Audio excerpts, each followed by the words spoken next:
Economics ডিপার্টমেন্টের দরজা লাগাই দেওয়ার পরে একজন ম্যাম বলতেছে তুমি দরজা খোলো, আমি দেখতেছি বিষয়টা। পরে ম্যামকেও ধাক্কা দিয়ে এভাবে করে ফেলে দিয়ে বলতেছে আমরা দেখতেছি। এরপর ওখান থেকে আমাদেরকে বের করে আনছে, বের করে আনি আমাদেরকে মারতে মারতে প্রিন্সিপালের রুমে আনছে। প্রিন্সিপালের রুমে আনার পরে প্রিন্সিপালের সামনে আপনারা যদি প্রিন্সিপালের রুমের 1:30 থেকে 2:30টার মধ্যে যদি প্রিন্সিপালের রুমের সিসিটিভি ফুটেজটা চেক করেন, সানির যে হাতল, সানি ভাইয়ের যে হাতল, সানি ভাইয়ের হাতল, উনি গতকাল অ্যাক্সিডেন্ট হয়েছে কি একটা ইয়েতে, সানি ভাইয়ের হাতল নিয়েই, সানি ওরফে সোহেল ভাই, ওনার হাতল নিয়েই আমাকে দৌড়াই প্রিন্সিপালের চারপাশে ঘুরে ঘুরে আমাকে মারার জন্য ইয়ে করছে। এরপরে ওখানে না ফেরে সানি ভাই আমাকে একটা থাপ্পড় দিয়ে ওই রুমে ঢুকাইছে। ঢুকানোর পরে ফার্স্টে প্রিন্সিপাল স্যার ওখানে হয়তো একটা সভাকক্ষ যেটা আছে মিটিং রুম, সেই মিটিং রুমে আমাদেরকে ঢুকায়, আমাদেরকে তারা ইচ্ছা মতো মারছে অনেকক্ষণ ধরে, কিল ঘুষি লাথি, এই যে আমার ঠোঁট ফাটাই ফেলছে, দেখেন এই যে কান ফুলে গেছে, গাল ফুলে গেছে। আমরা টোটাল আমরা ছিলাম 7 জন, আমরা 7 জন ছিলাম, আমাদের 7 জনকেই তারা মারছে, ইচ্ছা রকম মারছে। মারার পরে এরপরে হ্যাঁ এই যে আমার এই ঠোঁট ফাটা ফেলছে, এই যে ভাইয়ের এই যে ঠোঁট ফাটা ফেলছে, সবাইকে মারছে, এই যে ভাইয়ের গেঞ্জি ছিঁড়ে ফেলছে।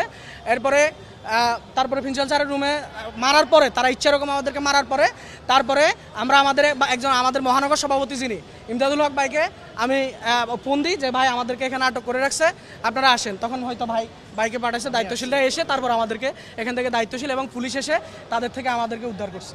কলেজে ঢুকাকে কেন্দ্র করে না, বিশেষ হচ্ছে কলেজে তো আমরা ঢুকছি, কিন্তু ঢুকার সময় আমাদেরকে কোনো বাধা দেওয়া হয় নাই।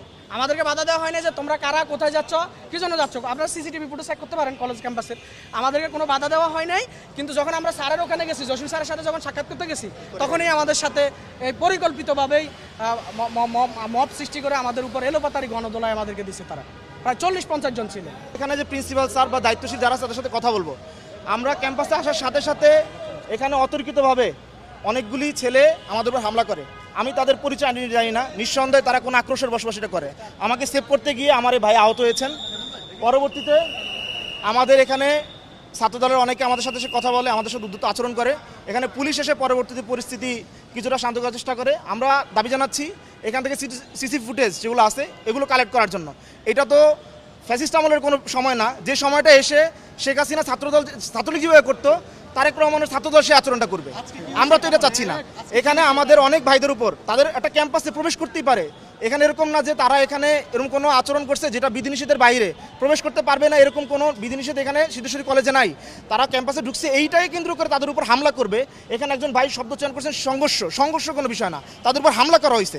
সংঘর্ষ দুই পক্ষের হয়, হামলা এক পক্ষ থেকে হয়। এটা আমাদের ভাইদের উপর হামলা করা হয়েছে। আমি এটা জানার সাথে সাথে এখানে আসছি শুধুমাত্র পরিস্থিতি জানার জন্য এবং আমার ভাইকে নেওয়ার জন্য। পরবর্তীতে আমাদের উপর হামলা করে, যেখানে আমরা তো 2 জন ছিলাম। এখানে আমরা তো সংঘর্ষে লিপ্ত হওয়ার জন্য 2 জন আসি নাই, আসলে এখানে অনেক লোক আসতাম সংঘর্ষ করার জন্য।